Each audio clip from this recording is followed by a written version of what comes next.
પશુલક્ષી યોજનાના બજેટમાં વધારો કરવા ભાજપના ધારાસભ્યની રજૂઆત। સાવરકુંડલાના ધારાસભ્ય મહેશ કસવાલાએ તાર ફેન્સિંગ યોજના બજેટમાં વધારો કરવાની માંગ કરી। તાર ફેન્સિંગ યોજનામાં જોગવાઈ મુજબ વહેલા તે પહેલા ધોરણે અરજી કરે તેને મળે છે લાભ।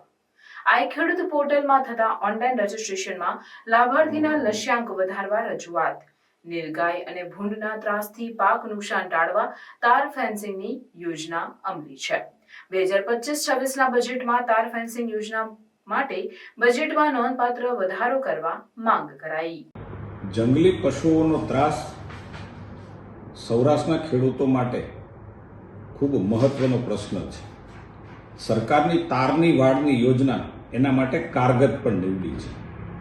મેં રાજ્ય સરકારને, માનનીય મુખ્યમંત્રીશ્રીને અને રાજ્યના કૃષિ મંત્રીશ્રીને વિનંતી કરી છે કે તારની વાડની જે યોજના છે એમાં વધારે ખેડૂતોને લાભ મળે એટલે બજેટમાં વધારો કરવો અને જે વિસ્તારોની અંદર આવા જંગલી પશુઓનો ત્રાસ વધારે હોય આવા વિસ્તારને આઈડેન્ટિફાઈ કરી અને ત્યાં વધારે બજેટ ફાળવવામાં આવે તો હું એમ માનું છું કે વધારે ખેડૂતને લાભ મળે અને સમયાંતરે આપણે ખેડૂતોને આ મુશ્કેલીમાંથી આપણે દૂર કરી શકીએ, ખેડૂતોને મુક્તિ આપી શકીએ।